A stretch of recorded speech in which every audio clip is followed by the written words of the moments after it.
Para sa mapinanganak ng Year of the Rat, mag-focus sa relasyon o friendship, foundation ng inyong relasyon. Maglaan ng bahagi ng kita para ipasyal o i-treat ang partner. Lambing lang ang hinahanap niyan. Yellow at 4. Kay Ox naman, huwag matakot humingi ng feedback para mapabuti ang iyong trabaho. Oo, magaling ka sa trabaho mo, pero maging humble naman ng konti. Huwag mayabang. White at 2. Sa Year of the Tiger, maging consistent sa pagpapakita ng effort. Masipag ka lang kasi pag nakabantay si bossing. Purple at 2. Sa Year of the Rabbit naman, huwag magmadali sa mga desisyon pagdating sa pag-ibig. Pag-isipan, mabuti yan.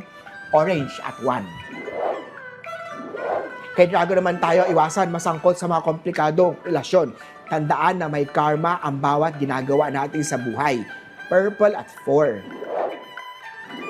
Sa Snake naman tayo mag-ingat sa masasakit na salitang binibitawan. May conflict sa love life na maaaring sumira sa pagsasamahan. Maglagay ng mga feng shui double fish na charm sa kwarto para sa swerte sa relasyon. Bilhin ng mga lucky charm, ipa-feng shui ang bahay kay Master Hans Kua. Black at 3. Sa mga pinanganak ng Year of the Horse, ang pagiging positive sa trabaho ay makakatulong sa productivity mo. Huwag samahan ng mga lambing ang work. Kung trabaho lang muna tayo. Brown at 7. Kay Goat naman tayo, iwasan ang pagiging sobrang selosa magtiwala sa partner o kapartner mo.